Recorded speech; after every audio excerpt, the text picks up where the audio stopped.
Welcome, everybody. I thought we would start today with something a little bit different. Hi, Yolanda. Hi, Andrea. Hi, Karen. Hi, Mary. Hi, Carolyn. It's so great to have all of you. So, I'd like to start today with you taking a minute and closing your eyes and taking a deep breath. So, we're going to breathe in, count to four. One, two, three, four. Hold for four. Breathe out for six. And repeat.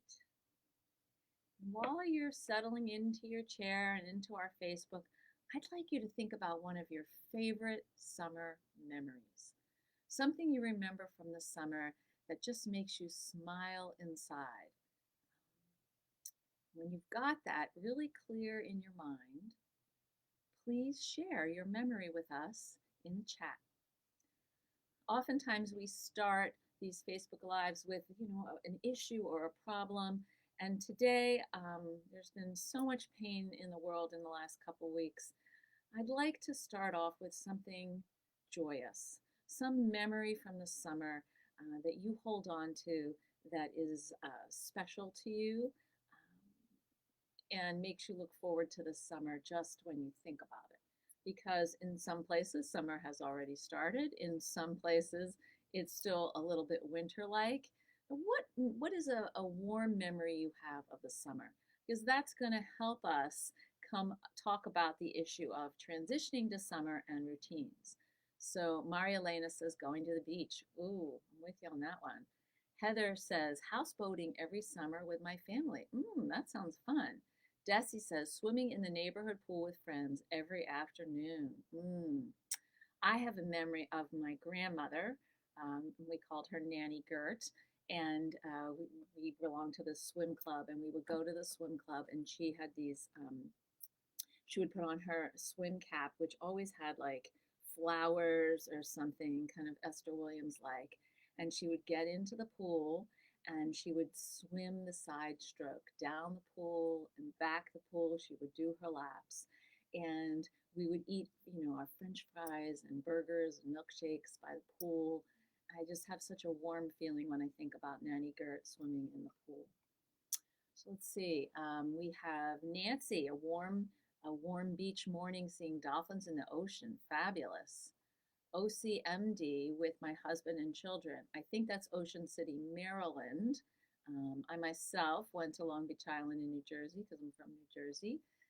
Diana, camping and fishing on the boat, being free, riding bikes, and being in our pool. At the lake in Maine. So we all have some summer memories. When we think about them, we close our eyes and I just want to give my grandmother a big hug, and I feel so happy when I think of the summer.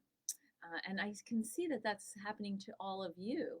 A 4th of July son's birthday at my mother-in-law's, just cut grass, pond with warm water, cooking outside, kids running around. That sounds fabulous. Cassandra, hanging out with my neighborhood friends, riding our bikes all over and jumping on my neighbor's trampoline with the sprinkler underneath. Fabiola, walking barefoot across a stream near my grandparents' house. Susan, seeing the latest blockbuster movie with my mom.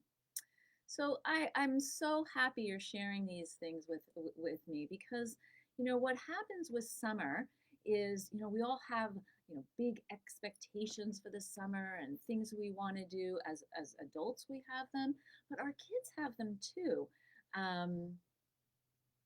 I'm just laughing because Cassandra says Generation X summers were also spent without much adult supervision, which led to a lot of fun adventures. I hear you on that one. That rings true for me. So, with summer we have our dreams, we have our hopes, we have things we want to do, we have things that our kids want to do. Maybe if you could put into the comment, what is a hope that you have for the summer or your kids have for the summer if you're a parent? Let's see if we can share some of the things we're really looking forward to this summer. Um, so one of the things that I think is really fun about the summer is that there's time to chill out. There isn't the same kind of pressure often with school, although some parents have and some kids go to year-round school, so there's a break and then there's school again. But After a few days of chilling, sometimes family conflicts can arise. Um, Arguments about screen time, household chores, and curfews can quickly escalate into unpleasant explosions. And you kind of get this thing that settles into your kids and maybe yourself, which I call the blobdom boredom matrix. It's like you're not, people aren't really interested in doing anything other than lying around or using screens. And then there's complaining about not having anything to do when the devices are removed. There's really no way to go through a summer. So we want to try to talk, we want to do some pre planning for our summer so we can set ourselves up for success, whether we do that for ourselves as adults or we work with our kids to do that. So Melissa says she's looking forward to her daughter decompressing. Fabiola would love to learn how to swim. Oh, that's so important. Desi, I hope to help my 8-year-old daughter become more independent. Great. So, so what we want to think about are how can we work with our partners or our kids or our younger selves and to create a summer that's satisfying. We are not going to aim for happiness, which I think is a really unreasonable aim. What we want to aim for is contentment with moments of joy, because it's those moments of joy that are going to sink in as those memories that you will recall and your kids will recall later as well. Despite claims, ours and theirs, for disliking schedules or feeling choked by plans, many kids with ADHD and kids without ADHD, but need a sense of purpose and structure to their days. Having a place to go and something to do keeps them engaged mentally, physically, and socially. So while your kids might need like a week off after school or maybe even two to just decompress and do nothing, after that, it can be less fun, less amusing, less satisfying because the kids get a little antsy. So we want to work on maintaining routines that we set up during the school year, tweaking them appropriately for the summer so that kids know what's expected of them and what to look for, and you can know what's expected of you and what you might need. So let's look at what some people are talking about. Cassandra says, my grandma died last year and it was a devastating loss. I took significant time away from formal lessons in our homeschool to make space for grief. Good for you. Good for you. My ADHD need for perfection and nagging negative core beliefs are in high gear. I'm working on figuring out a routine that allows us to catch up and also have some summer fun. Right, so what you're talking about, Cassandra, is balance. How do we create a balanced summer where there's some structured activities, some free and easy time, or I like to call it barefoot and fancy free time, and then connected time that's meaningful and relaxed. Leslie says, riding on the boat with just the girls and me and their dad spending quality family time bonding together, making new memories. Beautiful. Donna says you're working on a schedule now. Great, Donna. Why don't you put in the chat what you're working on, because I'd love to hear. Diana, I would like to have fun connecting with my kids, give my executive functioning a little break, and enjoy nature. Fabulous. Fabiola, I need that too, and I'm an adult. LOL. Heather, I want my teenage son to learn a skill this summer. Interesting. Do you have an idea what that skill is? Is your teenage son interested in learning a skill? Nancy, my 15-year-old son does not want a job this year. This is my concern, how to keep him occupied and less screen time. This is a good question, Nancy. Can your 15-year-old actually get a job where you live? I know where I live, jobs for 15-year-olds are really scarce. So often I work with parents to come up with a volunteer activity and some, enrolled community, not camp, but activities that appeal to them. Andrea, self-care, time to myself, sailing on Blue Nose, going to Toronto, water parks. That sounds great. Susan, when my son was still in college but home for the summer, I had him plan and cook Friday dinners. Win-win for him and me. Ooh, I love that idea. So as we're talking here, I'm curious, what kind of structure makes sense for you and for your family? So one of the things that we want to think about is that we want to help our kids kind of have some sense of daily organization throughout the summer. Not the same as in school, like it could be more like what I call a directed free choice camp schedule. So in the morning, there's a block of time. Perhaps you as a parent have to work, or there's a time for reading or doing some summer homework or whatever that happens in the morning when you're fresh and your kids are fresh, and then lunch, and then maybe having an afternoon block of a fun activity, going swimming or to a water park or going for a lovely hike to along a stream or a river, something where you have a plan. Um, the caveat is that you actually can't decide on those things all on your own because they won't have any buy-in. So, what we want to do is create some kind of summer plan in advance. So, while kids may not like having a structure of some kind, it actually keeps them organized in ways that they're accustomed to. Um, so, how are we going to do that? So, the first step is to remember that we want it. It's a flexible schedule, but it's some kind of block thinking for the day. So, for example, because it's a vacation, there's probably more flexibility about when to wake up and when to go to bed. What do you want those parameters to be? What do your kids want those parameters to be? How much screen time are you hoping for your kids to have during the day? And do you want to have a curfew for older kids, and what does that look like? How much screen time do you want for yourself in the summer? You know, if you're taking a week of vacation and you spend it all in front of a screen, I don't think you're going to go back to your job feeling refreshed. What you're going to feel is, kind of like, where did my week go? A little bit like you missed an opportunity.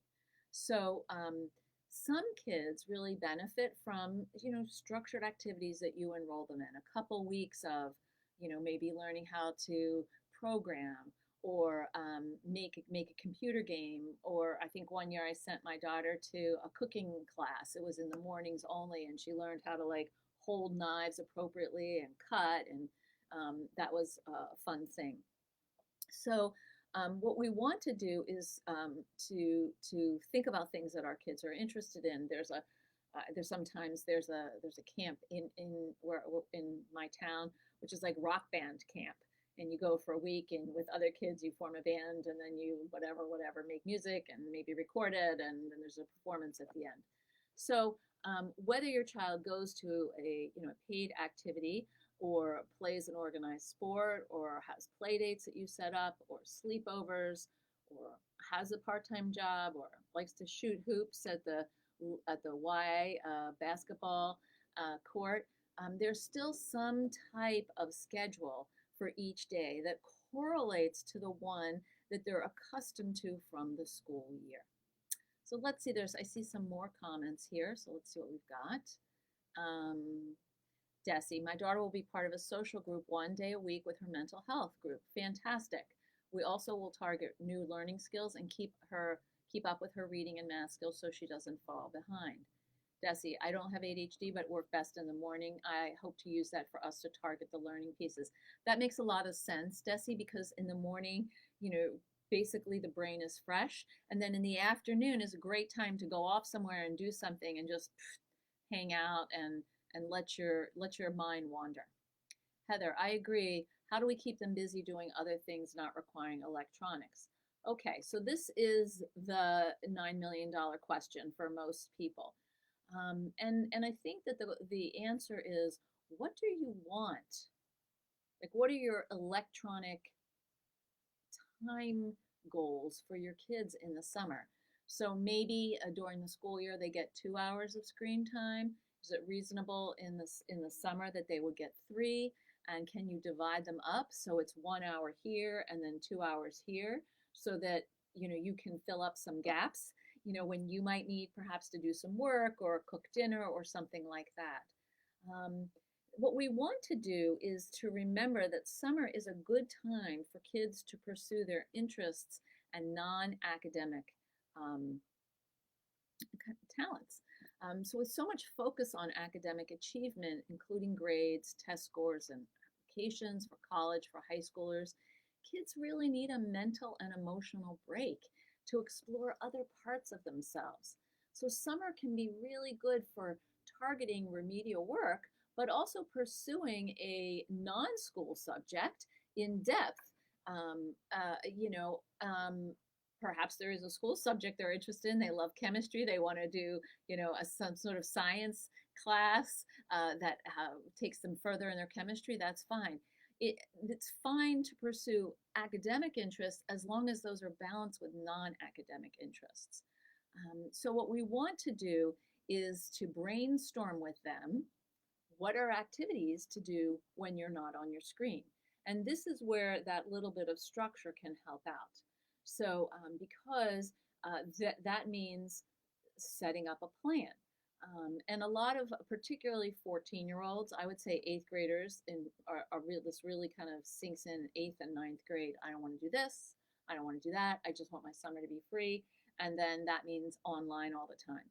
So I think it's really clear to lay out in the beginning, well, you can have as much free time as you want, but you're only going to have screen access during this time. So I think we need to brainstorm a list of other things you can do.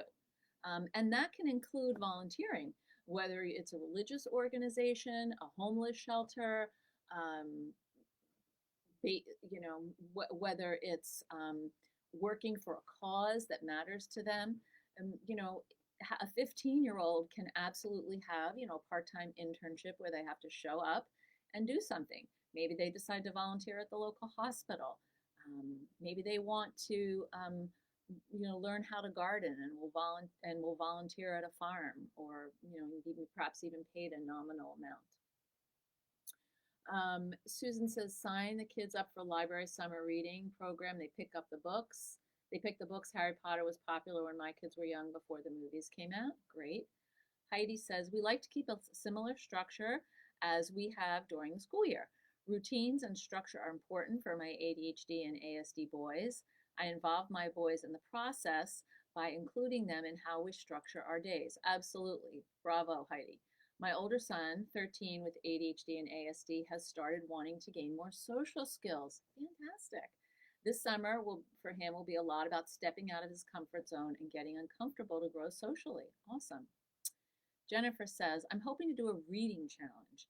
Limit screen time to specific times of day, swim more, and support learning and independent life skills like tying shoes, making food, regular chores. I also want to encourage you to help your kids learn independent life skills around the house. Do they know how to change a tire on the bicycle? Could they cook a meal or help cook a meal? Could that be part of their summer learning? Most kids like to eat, so what would it be like to learn how to cook some of your favorite foods? Swim more and learn to ride a bike. Fantastic. Heidi, my boys have a list that they brainstormed in advance. Oh, what's on that, Heidi? Would you share? I'd love to hear. Diana, what if their only interest is computer and Minecraft? How do I get past that? I don't know is a common response.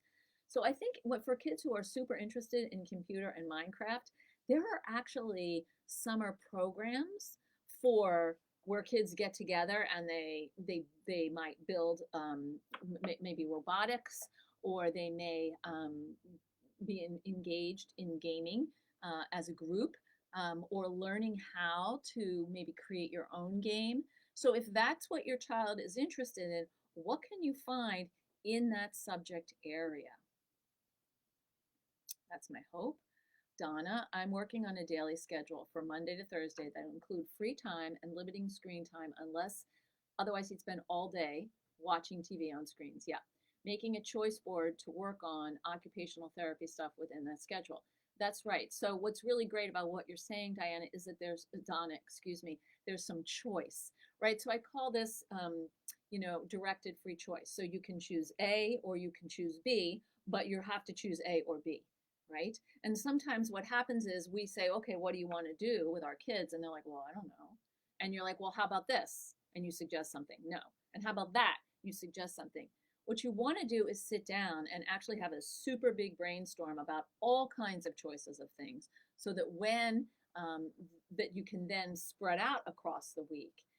And some of your kids, many of your kids may need some assistance setting up social plans, um, particularly, like even sometimes middle schoolers, particularly, but certainly elementary school age kids need help because they can't always figure it out on their own in advance. Whether you want to have another family over or go for a picnic together with someone else or invite a friend to go mini golfing, to really kind of help them socialize, which is what they need to be doing this summer, particularly after COVID.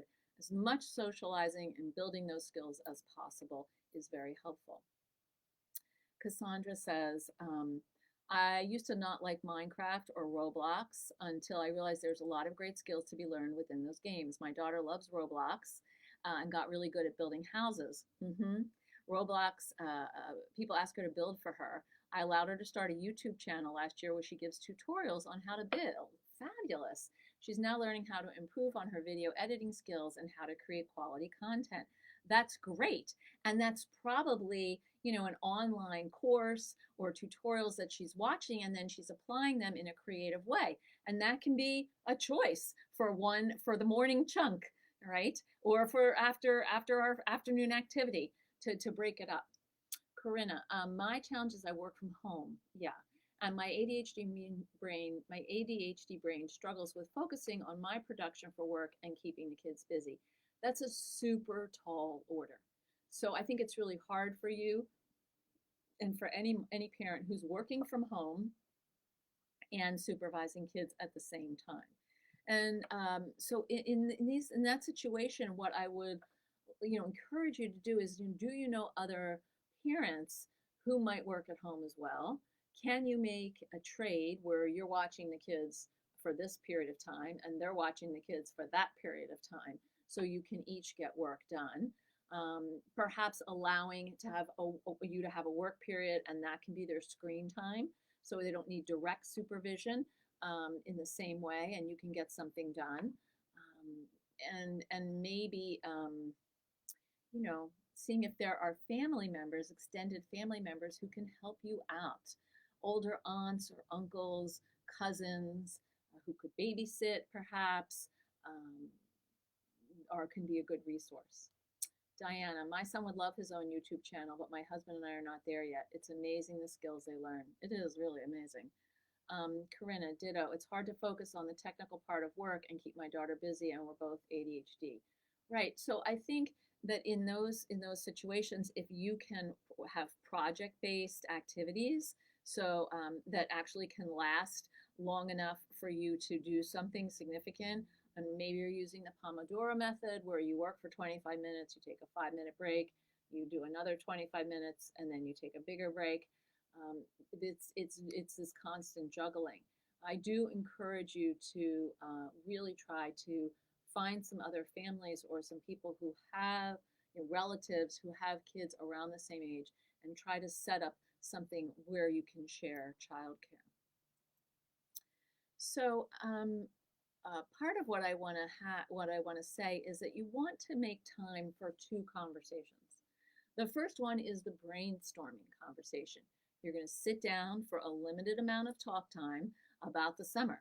Consider what worked last summer. You hopefully can remember some of the things that you did last summer that you all enjoyed and that were some systems that you had in place that made sense. And your kids possibly can remember some of the things that worked last summer and the systems that were in place. Perhaps do some preliminary research based on that information. Make a list of possibilities and who's going to look into what. For example, older kids and teens will want to investigate options which helps them with their burgeoning desire for autonomy. Set a specific date and time for the second conversation within a week or so, Otherwise, it's out of sight or out of mind. So if they're interested in A, B, or C, let their fingers do the walking, as we used to say, and investigate. Oh, I really like. There's like a Lego camp I'm interested in going to, or this camp has there's a soccer. The town offers a soccer program. What are some things that we can afford that you could be engaged in? Heidi says, Heidi says, things I can do when I'm bored or off screen: read a book, play puzzles, Lego, soccer in the backyard, drawing, crafts, play with Tubbs the cat, go for a walk. This is some of my son's list that he created. Fabulous.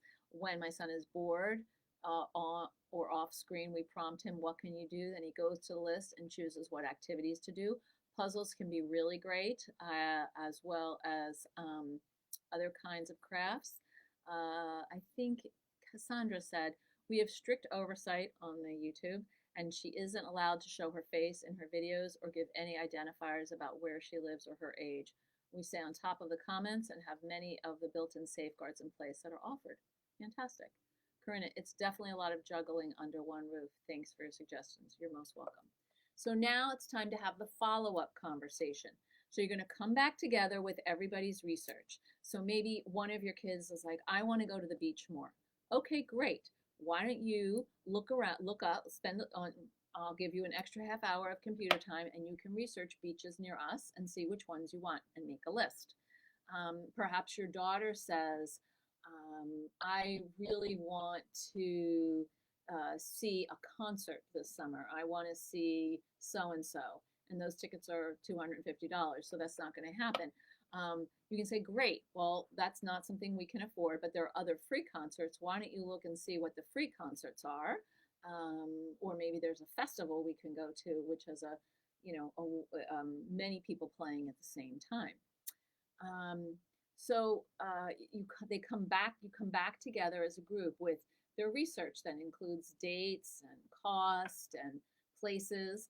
And then you can sit down and map out the summer with a calendar, a regular old paper calendar. I think can be really useful. You could also draw something. If you want to do it online, you can do that if that works for you. And you make a tentative schedule. And the key word here is tentative, because things change, right? You have to rein in the signups and payments, and you have to decide what you can afford and what you can't. And if you hit an obstacle, you can come back, regroup, and find something else. Susan, I love the idea of yo-yo. It's really high-tech modern ones. They were impressed. Yo-yoing is a great skill for kids, and there are actually yo-yo camps. Improvisational theater can be useful. Any kind of physical activity, of course, is great. At this point in the year, if you have not made arrangements for the summer, I really encourage you to talk to your kids immediately about figuring out how they're going to spend their time. They may well need your assistance to create a purpose and destination for their days or their weeks. A lot of camps now have shifted from, like, you have to go all month, but you can do this for a week and then nothing and then another week of something, and that can really help your family budget. If your kids aren't cooperating with, working with you on their summer, then I think that's a bigger conversation. And that conversation is like, what makes it hard to sit down and talk about the summer? I know what you're telling me is you don't want to plan, but I also know that after 3 days of no plan, you're climbing the walls. So we have to create a balance between a plan and no plan. That is part of why a summer works. And you only have a limited number of summers to have really great experiences. So let's work together to make that happen. You can also use screen time or other privileges as incentives and earn rewards for participating in the conversation. For example, or for having a job, a small job. If your daughter agrees to work as a mother's helper for 5 mornings a week, she can earn an extra hour of screen time on those days. So it's not what she necessarily wants to do, but it's something that you want her to do. And then she'll have the benefit of what she wants, which she'll have earned. It also makes sense to relax some of the school year rules about when to go to sleep and wake up in the morning, and negotiate these items with your kids, letting them take the lead on what they want before you offer something. That way, you can come off as generous, and they've got more buy-in into the program. So, how late do you think you want to sleep in the morning? Oh, I want to sleep until noon. Okay. Have you ever slept until noon? Not really. I usually wake up by 8:30 or 9 o'clock. Okay. So why don't we say 9 o'clock then? Because that seems more realistic. So you're working with them. Okay. Um, what are you? Do they need to get dressed? Can they spend the whole day in their pajamas? What about breakfast? Where do they put the dishes after breakfast? If they're leaving their house, for older teens, do they need to let you know? They want to check in about where they're going, particularly if they're driving the car. What are the conditions for that? Um, and I think that when kids in the summer are doing things that you want them to do, maybe they get a little extra screen time for that, which matters to them. Um, so you want to listen to their input. You want to reflect back what you're hearing, and if appropriate, make a compromise that you can stick to. So I would love to hear from some of you. What are some of the things that you think your kids would like to do this summer? What are some things that you would like to do this summer? That would be really fantastic to hear. Um, what are some things that you'd like to do this summer? And what are some things you think your kids would like to do this summer? The final thing that we want to talk about, of course, is summer homework. I really don't think that many teens and children with ADHD are going to dig into their summer homework the day the school's over, or the next week, or maybe the week after. So we want to give them a little bit of time to recover from school, and then we want to set up a program of when you're actually going to do the studying. Particularly for kids who are juniors and actually want to apply to college, summer before senior year is a time of maybe working on their essay. What's the plan for that? Maybe visiting some colleges. What's the plan for that going to be? What is their initiative? I know that I have a friend coming to visit in August whose daughter's applying to college, and they had like 4 or 5 places, and then the daughter added 3 more places that she wanted to visit. And my friend didn't necessarily really want to go, but she's like, this is her trip. This is what she wants. We're gonna squeeze it in, which I think is pretty generous and really smart, because this is her trip and this is what she wants to do. So one of the things that helps in the summer, particularly with summer work, are family work times. So particularly for those of you who are working from your house and your kids have some schoolwork, or you want them to do some remedial work, that's a great time to put the have to before the want to. So they have to do some of this remedial work before they earn their free time, or whatever special fun thing that you have planned for the day. And even if it's just going for ice cream, that they want that you do that have to first. So let's see. What do people want to do? Really great. Melissa, me, nap, kids, art projects. Okay. Great maybe to teach them, have some art projects they can do without your supervision, beading or knitting or something like that. Susan, hear live music again. You bet. Diana, I second naps. Carrie, my oldest decided he wants to make leather crafts to sell at the Kid Entrepreneur Market this year. Oh, that is so cool. My middle child wants to learn parkour. For schoolwork, we got some fun activity books for them to do. Fantastic. And now you can figure out when that's going to happen and how. And it's great. The summer is really a time to do things that you cannot do during the school year, particularly if you're an outside the box thinker. This is a time when you can make leather crafts or learn parkour, or try different kinds of artistic endeavors that maybe you've not been able to try before. What are some other things that you and your kids want to do? because I think it would be helpful to also remember to leave time for spontaneity. Maybe you have a few Saturdays in the summer that you call magical mystery tours. And you wake up in the morning as a family and you're like, where are we going? And let's like pick something from our list, one of those places, and off we go. We're going to do something we haven't done. We're going to have an explore.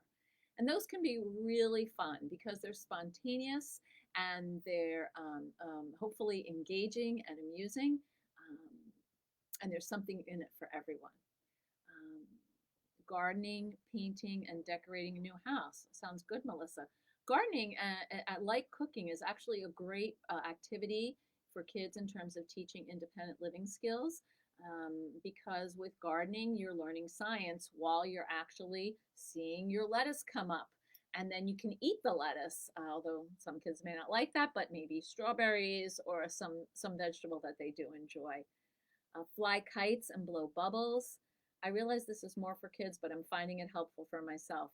Thanks, Fabiola. In terms of adults, I'm happy to turn and pivot a little bit to some adults right now for some adult summer tips. So let's do that. So a lot of times for us as adults, summer is a period where we set pretty high expectations.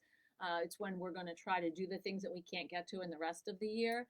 And I want to really encourage you to maybe rethink that. And instead of having a big to-do list this summer, maybe you want to make a to-don't list. What don't you want to do this summer? So that you can, I don't want to spend more than an hour a day on Facebook or my email. Great. How are you going to monitor that? What kind of alarm or alert do you need to get off your screen? I don't want to spend so much time by myself. Great. Can you join a hiking group? Can you maybe take a tour at a local art museum? What are some things that you can do that are going to fill you up this summer? I don't know where you may live, but here in Massachusetts, it's a short summer. Like, it's short. You get May, some of May, June, July, August, and then September is nice, but most of us have to go back to work more, in a different way. Many people take their vacations in the summer, and so that's a time where we're sort of juggling with our supervisors or our colleagues, like who's going to do what when. I really want to encourage you to make some time for spontaneity for yourself, and also for do you have a particular goal for yourself? Like this summer, would you like to make a new friend, or would you like to learn how to bake a pie, or would you like to ride a bike or learn to swim? What are some things that what's something when we come to the other side of the summer in September, you're going to look back and you say, great, I did that. I feel good about it. Karen says, I have so many things I want to do that I end up doing nothing. How do I change that? Okay, so Karen, here's what I want to say to you. Pick 3 things that you really want to do this summer. Right now, write them down. Pick 3. And then work on those 3 things only, because your list is too big and you're not going to get to it, and then you're going to feel bad about yourself. So of those 3 things, perhaps one thing is the thing you want to start with, and that may be the only thing you do this summer, and that's okay. I find sometimes for myself, like I have a big appetite of what I want to do, but I don't necessarily have the energy to follow through on that appetite. Right? And summer is a time where we are supposed to sort of, soak up some sun and sit in the shade and read and put our toes in the grass and in the sand and in the water and relax. So maybe take the pressure off yourself, name those 3 things, and of those 3 things, which is the one that most appeals to you? And do that. Cassandra said, Melissa said raising chickens and caterpillars. Cassandra said we're gardening this year, and I'm learning how I can can and preserve food. Wow, interesting. I plan to involve them in the canning process so they have the skills when they're older. Oh, that's awesome. I wish I knew how to do that. Susan, I started planting native plants for bees and butterflies, also more water wise. Cassandra, North Carolina summers are long and it can be a blessing and a curse. Fabiola, thanks for the tips. Living in Texas, so summer's almost eternal. Nice for you. I'm a little jealous. Cassandra, aren't we always learning something new? I follow the dopamine wherever I can. It's my favorite part of having ADHD. So that's great. So, we want to separate out that natural spontaneity and curiosity we have from the shoulds, right? So a lot of us feel like, oh, I should do this in the summer, or maybe I should do that. And, give yourself a should break, right? Give yourself a should vacation and really think about, yes, there may be some shoulds for you this summer, but what are some things that are really going to fill your heart? What are some things that are going to make that joyful moment, joyful memory that you can recall later on? Fabiola, learn how to swim. Ooh. Or I would love to enroll in Kung Fu classes. So maybe start with learning to swim, and you could do a Kung Fu class once a week. You could do probably both of those because swimming isn't something that you're going to do. It's not a one-time thing. It takes practice, and you'll need someone to need to go to a class. So if you have it in you for 2 classes, that's great. If you don't, that's fine too. Melissa, go native plants. Diana, yes, I feel we definitely need other people this summer. My son is showing more interest in socializing, initiating conversation, so finding friends is important to me. My daughter's an extrovert, so it's necessary for her as well. Right. So one of the things that we can do for ourselves also as adults, if we're going to try something new, and I'm thinking about, Karen, that if you have like a couple things on your list, do you have a friend or a buddy who can be your partner in this? Like maybe they have a list of 3 things they want to do, and together you can decide, okay, I'm going to do this and this, and do you want to come with me and maybe try that Kung Fu class, or do you want to take a cooking class so we can learn how to make Thai food if you don't know how to do that, or something that appeals to you. So to try to enlist our friends to do activities with us. Where I live out here in Western Massachusetts, there's a lot of live theater and dance. So, I'm just about to contact my friends who have already bought their tickets because I'm behind, and see, which thing I might be able to go to with them, which things are still available, and to get out to some live performances. So, so let's take a minute now and kind of close where we started. So I'd like you to close your eyes for a second, and reach back to that memory of a joyful moment in the summer.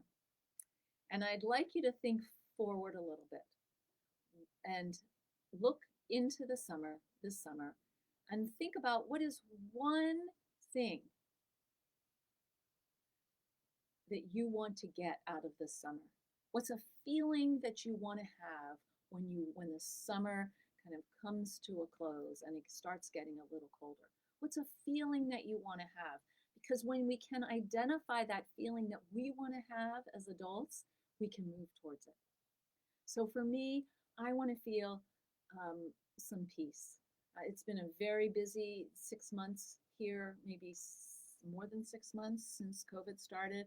And I'm really looking forward to the summer, to going hiking and going to the beach and reading and just having some super downtime to fill up my creativity bowl so that I'm ready for the fall. And also just because I love it, I want to sing. So please put in the chat, what is a feeling that you want to have? So for me, singing brings me joy, so it's the joy of singing and the peace of just chilling out. What would you like to have? Can you put that in the chat for us before we close? I'd love to see what you're looking for this summer and support you in making that happen.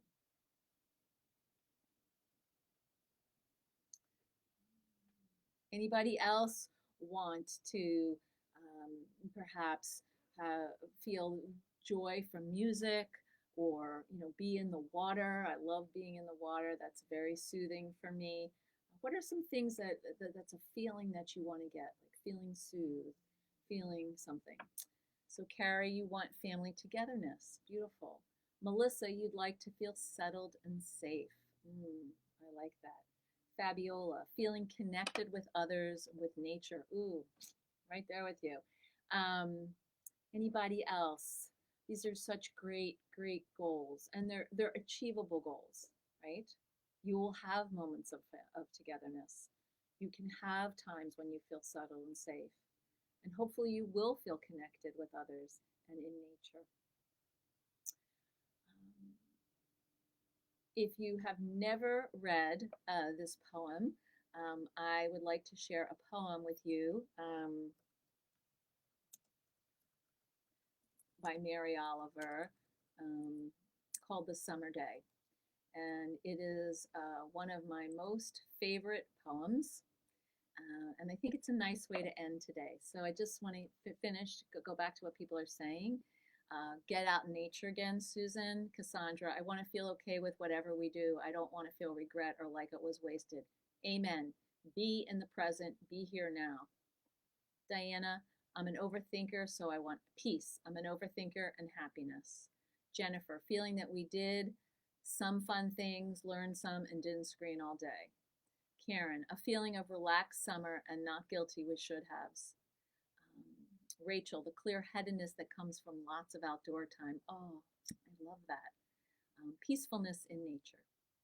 Okay, so I'd like to read this poem, one of my all-time favorite poems by one of my all-time favorite poets, by Mary Oliver. The Summer Day. Who made the world? Who made the swan and the black bear? Who made the grasshopper? This grasshopper, I mean, the one who has flung herself out of the grass, the one who is eating sugar out of my hand, who is moving her jaws back and forth instead of up and down, who is gazing around with her enormous and complicated eyes. Now she lifts her pale forearms and thoroughly washes her face. Now she snaps her wings open and floats away. I don't know exactly what a prayer is. I do know how to pay attention, how to fall down into the grass, how to kneel down in the grass, how to be idle and blessed, how to stroll through the fields, which is what I have been doing all day. Tell me, what else should I have done? Doesn't everything die at last and too soon? Tell me, what is it you plan to do with your one wild and precious life? Mary Oliver. This is from a collection of poems by Mary Oliver. You can Google it. She's a most amazing poet. I Googled it online. It's called The Summer Day. So this weekend, I wish you some wild and precious moments, and I wish you a wonderful summer. Of course, we'll be back in 2 weeks talking about graduation. And I want to let you know that, and I'm so bad at this, so please bear with me, that I'm offering in June a live